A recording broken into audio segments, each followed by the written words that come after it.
Do you want to know how you can switch the cashback and bonus options on Melbet?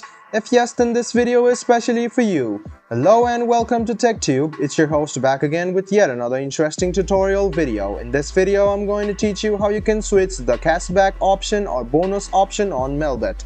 Go ahead and open any browser on your PC and open melbet.in.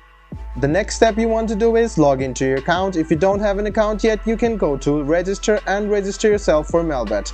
After you have logged into your account, this type of interface will appear. Go ahead and hover around your profile and click on Account Settings. After you click on Account Settings, if you scroll a bit down on the right hand side, you can see the cashback and bonuses option. You can see that you can switch this to either percentage or promo points. And if you scroll a bit down under the bonus option, you can switch it to bonus for sports betting.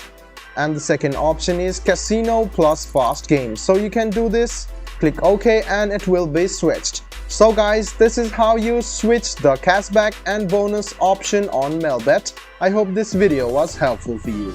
If you still have any kind of confusion, please do mention us on the comment section down below. Like the video, subscribe to the channel, and do hit the bell button for more. Hope to see you in the next video as well. Until then, goodbye, take care, and make sure you enjoy.